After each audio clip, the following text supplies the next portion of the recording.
अस्सलाम वालेकुम class 10th hope fine chapter number 1 example number 1 page number 2 आपके लिए मैं लाई हूँ सिर्फ और सिर्फ सिलेक्टिव क्वेश्चन शॉर्ट्स के, जिसको आप तैयारी करके 15 दिनों में अपनी बोर्ड की तैयारी कंप्लीट कर सकते हैं। हमारे साथ रहें और कामयाबी हासिल करें। चलते हैं अपने सवाल की तरफ। आपको मैं साथ साथ इनके हिंट भी बताऊंगी, फार्मूला भी बताऊंगी, अप्लाई करना भी सिखाऊंगी कि 9th-10th का मैथ क्यों इतना इजी है और बच्चों ने क्यों अब तक साल में तैयारी नहीं की। Solve factorisation. बच्चे आपको पहले मैं थोड़ा सा ब्रीफ करती हूँ फैक्टराइजेशन है क्या है। अच्छा बच्चों, फैक्टराइजेशन की तो पहली शर्त है स्क्वायर एक्स मैथ, यानी कि हमें स्टैंडर्ड फॉर्म चाहिए होती है, ये मस्ट होनी चाहिए और इज इक्वल टू यहाँ पर 0 होना चाहिए। अब जब ये तीन चीज़ें आपके पास हों किसी भी सवाल में, सबसे पहले आपने चेक करना होता है आया इसका फार्मूला बन रहा है या नहीं। अब फार्मूला चेक करने का रूल क्या है, आपने पहली वैल्यू और लास्ट वैल्यू चेक करनी, क्या इनका हाफ हो रहा है। फॉर एग्जाम्पल हाफ किसको कहते हैं, 4 का हाफ 2, 9 का 3, 16 का 4, 25 का 5, 36 6, 49 7। अगर तो इस तरह की कोई भी वर्किंग हो रही है तो फिर तो बच्चों बिल्कुल सिंपल है कि आपने इधर ए बनाना है, इधर बी बनाना है और formula A square plus B square plus 2ab का। अगर ऐसा कुछ नहीं हो रहा फिर हमने फैक्टर बनाने होते हैं और फैक्टर बनाना मैं अभी आपको सिखाऊंगी। और अगर ये भी नहीं हो रहा तो फिर उसका एंड हल क्या रहता है, कॉमन निकालना। बच्चे ये तीन चीज़ें आप फॉलो अप किया करें। आइए अपने सवाल की तरफ चलते हैं। सवाल में देखें आप पहले तो ये गौर करें, क्या जो मैंने आपको अभी डिमांड बताई थी कि स्क्वायर एक्स मैथ चाहिए और इज इक्वल टू के बाद उधर 0, ऐसा है नहीं। तो हम क्या करेंगे, सारी वैल्यूज़ उठाकर हम इस, ताकि यहाँ पर 0 रह जाए। अब हम क्या करेंगे, 3x स्क्वायर माइनस 6x, ये प्लस था यहाँ के माइनस, प्लस था यहाँ के माइनस, इज इक्वल टू 0। अभी भी हमारी डिमांड फुलफिल नहीं हुई क्योंकि हमें स्क्वायर अकेला चाहिए, एक्स अकेला चाहिए, मैथ अकेला। यहाँ पर ये 2x है, इन 2x की हम वर्किंग करेंगे। अगर यहाँ कुछ नहीं है तो खुद आप 1 अप्लाई करें, माइनस माइनस प्लस, 6 में 1 आप प्लस करेंगे तो 7 और साइन आएगा बड़ी रकम का -20। बच्चे देखें स्क्वायर एक्स मैथ ऑटोमेटिकली बन गया स्टैंडर्ड फॉर्म। अब हमने गौर करना है क्या ये हाफ हो रहा है, नो, ना तो 3 का कुछ हाफ है ना 20, तो क्या रूल है। पहली वैल्यू बच्चे आपने ऐसे ही उतारनी है, बहुत गौर से समझिएगा। एक भी सवाल समझ लिया ना, बाकी आप खुद करेंगे। फर्स्ट वैल्यू आपने ऐसे ही उतारनी है, फर्स्ट साइन भी दूर जाकर आपने क्या करना है -20, यानी कि लास्ट साइन और फर्स्ट दोनों वैल्यूज ऐसे इज इक्वल टू 0। अब सवाल ये पैदा होता है ये कहाँ से आया है। बच्चे आपने क्या करना है, इन दोनों को मल्टीप्लाई करना है जो आपने सेपरेट नहीं किया। 23 इधर 60 का आप लेंगे एलसीएम। जैसे ही आप एलसीएम लेंगे आपके पास कुछ ऐसे वैल्यूज आएंगे, इनके अंदर से आपने ये मिड वाली वैल्यू निकालनी है, प्लस या माइनस करें 7 आना चाहिए। मैंने क्या किया, 2 2 4 4 3 12, 12 सेपरेट 5 सेपरेट, 12 में से 5 प्लस या माइनस, माइनस करने से आ रहा है 7। अब हम क्या करेंगे, 3x स्क्वायर तो ऐसे ही रहेगा, इधर माइनस 12x प्लस 5x, क्योंकि माइनस प्लस माइनस हमें माइनस करना था तो हमने इस साइन को फॉलो करके चलना है, माइनस प्लस माइनस, और ये तो ऐसे ही लिखा हुआ था। अब हम दो वैल्यूज़ के फैक्टर बनाएंगे। जैसे ये वैल्यू आ गई, दो वैल्यूज़ ब्रैकेट में क्लोज करेंगे।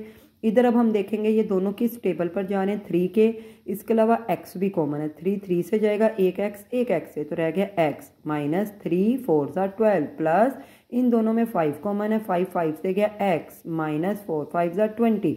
अब जो बाहर वैल्यूज होती हैं उनको एक ब्रैकेट में, जो अंदर हैं वो एक ब्रैकेट में।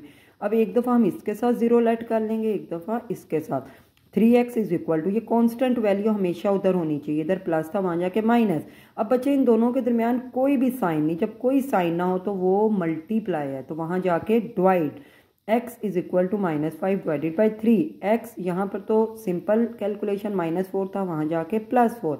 इसी तरीके से जब हम अपने दूसरे क्वेश्चन की तरफ चलते हैं बच्चे, यहाँ भी देखो उसने फैक्टराइजेशन ही कहा है, लेकिन अभी मैंने आपको बताया फैक्टराइजेशन स्क्वायर एक्स मैथ की भी है, फैक्टराइजेशन फार्मूला भी बना रही है और फैक्टराइजेशन कॉमन भी निकाल रही है। लेकिन इन सब के लिए सबसे पहले आपको इज इक्वल टू से उस साइड 0 चाहिए। अब यहाँ पर अगर हम सवाल की तरफ देखें तो इज इक्वल टू से 30 इधर आना चाहिए था, ये इधर था, इधर आके माइनस।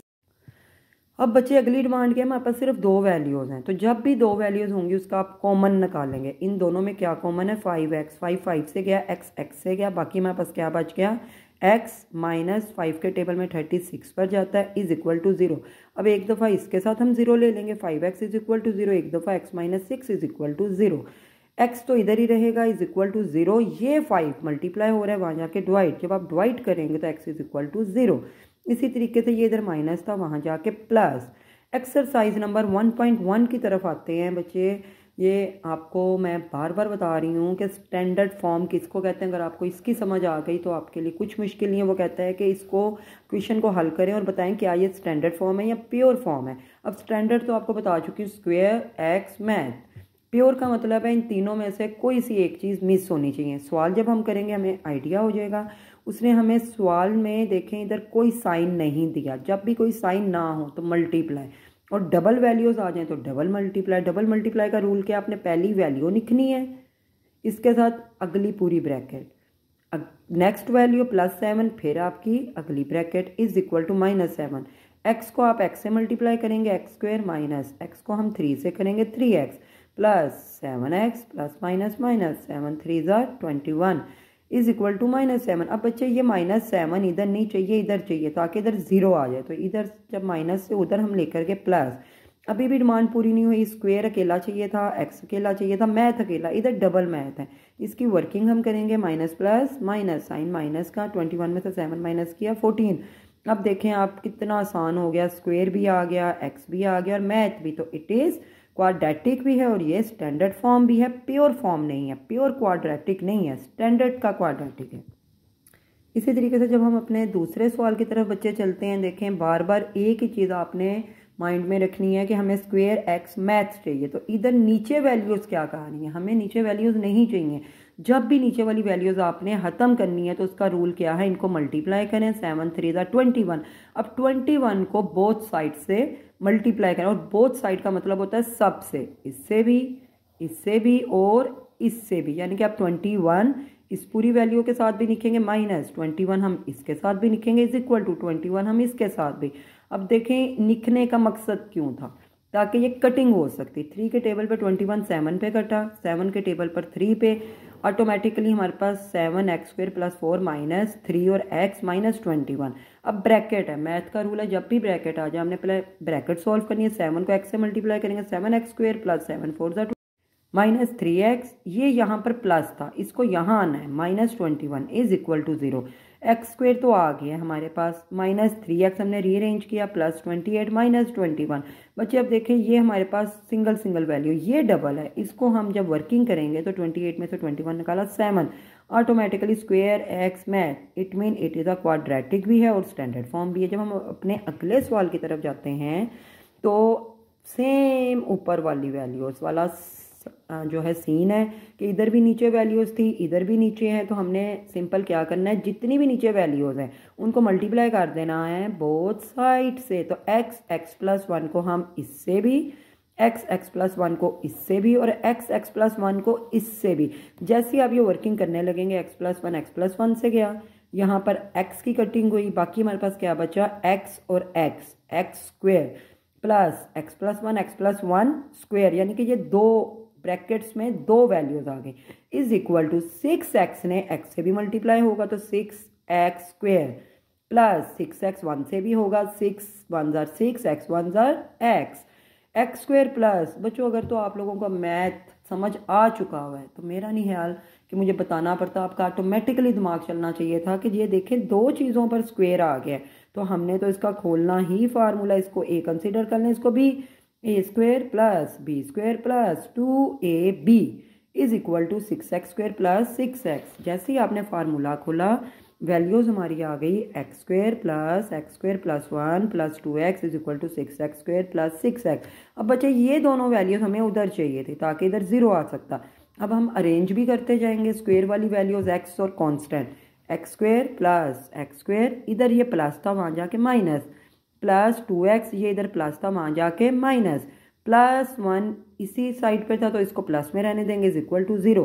अब हम क्या करेंगे, x² 6x², इसके साथ कुछ नहीं है तो आप लोग क्या इसके साथ डाल सकते हैं 1, इसके साथ भी 1।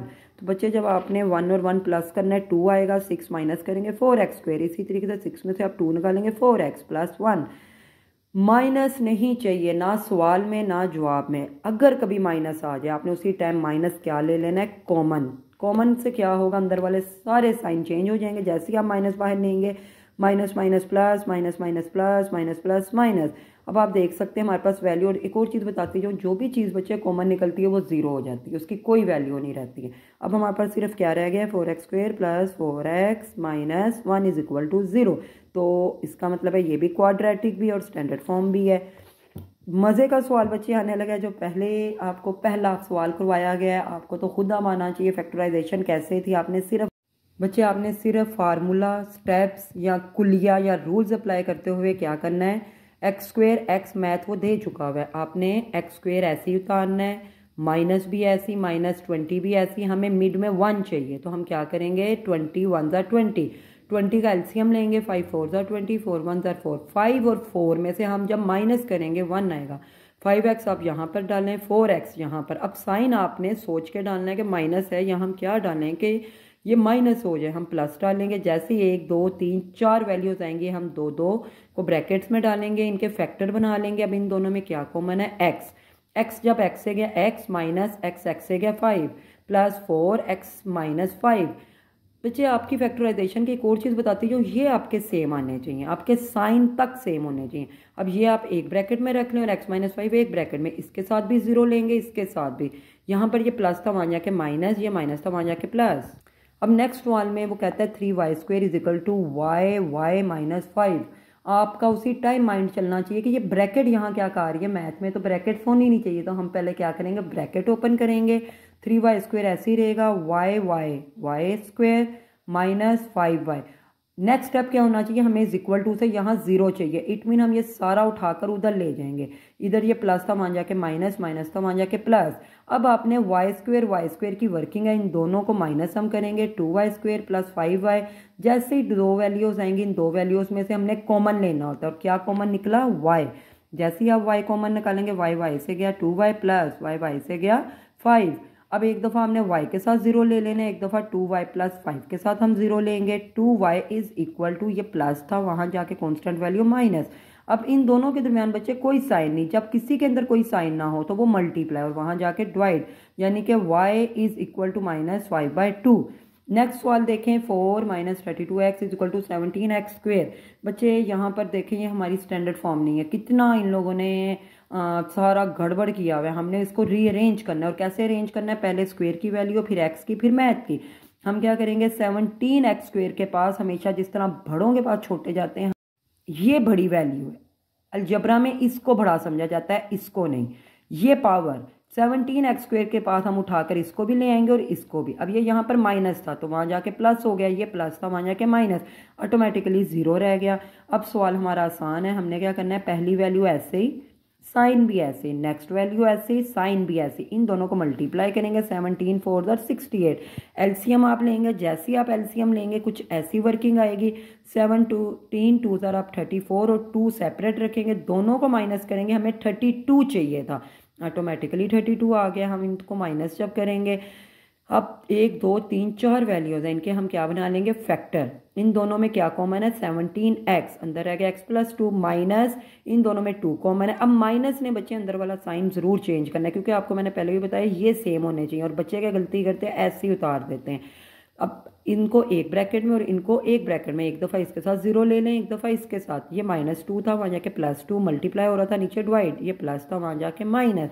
इसी तरीके से नेक्स्ट भी बहुत आसान है, square x math standard form तो वो दे चुका हुआ है। हमने जस्ट क्या करना है, पहली वैल्यू ऐसे ही, माइनस भी ऐसे ही, बल्कि 152 इज इक्वल टू से इस साइड था, इसको उठाकर पहले उधर लेकर जाएंगे ताकि स्टैंडर्ड फॉर्म बन जाए। अब पहली वैल्यू ऐसे ही, नेक्स्ट भी ऐसे ही, इन दोनों को मल्टीप्लाई करेंगे तो 152 का आप जब एलसीएम लेंगे तो 2 2 ज़ा 4 4 2 ज़ा 8 और 19 में से 8 आप माइनस करें 11। इन दोनों की वैल्यूज पुट करें, माइनस ऑलरेडी था, इधर हम प्लस डालेंगे तो माइनस हो जाएगा, क्योंकि हम लोगों को माइनस करना था। 1 2 3 4 वैल्यूज को एक फैक्टर बना लें। इन दोनों में अब क्या कॉमन है, x माइनस 19 प्लस, इन दोनों में 8 कॉमन है, क्योंकि हमें अंदर वाली वैल्यू सेम चाहिए, तो x माइनस 19। अब ये एक ब्रैकेट में और ये एक ब्रैकेट में, इज इक्वल टू 0 रखेंगे ताकि +8 यहाँ जाके -8 -19 +19। Example number 1 page number 6। अब वो यहाँ पर कहता है क्वाड्रेटिक फार्मूला। बच्चे क्वाड्रेटिक फार्मूला चैप्टर नंबर 2 का है, लेकिन मैं आपको फिर भी हल्का सा करवाती जाती हूँ ताकि चैप्टर नंबर 2 स्टार्ट होने से पहले आपके आइडियाज़ क्लियर हो चुके हों। इसमें भी हमें पहले स्टैंडर्ड फॉर्म ही बनानी है। अब स्टैंडर्ड फॉर्म देखें, ये बड़ी वैल्यू है, इसके पास इसको भी ले जाओ और इसको भी। 5x², ये प्लस था माइनस, एक्स स्क्वेयर को a कहते हैं, x को b कहते हैं और कांस्टेंट वैल्यू हमारी c होती है, यानी कि a b c।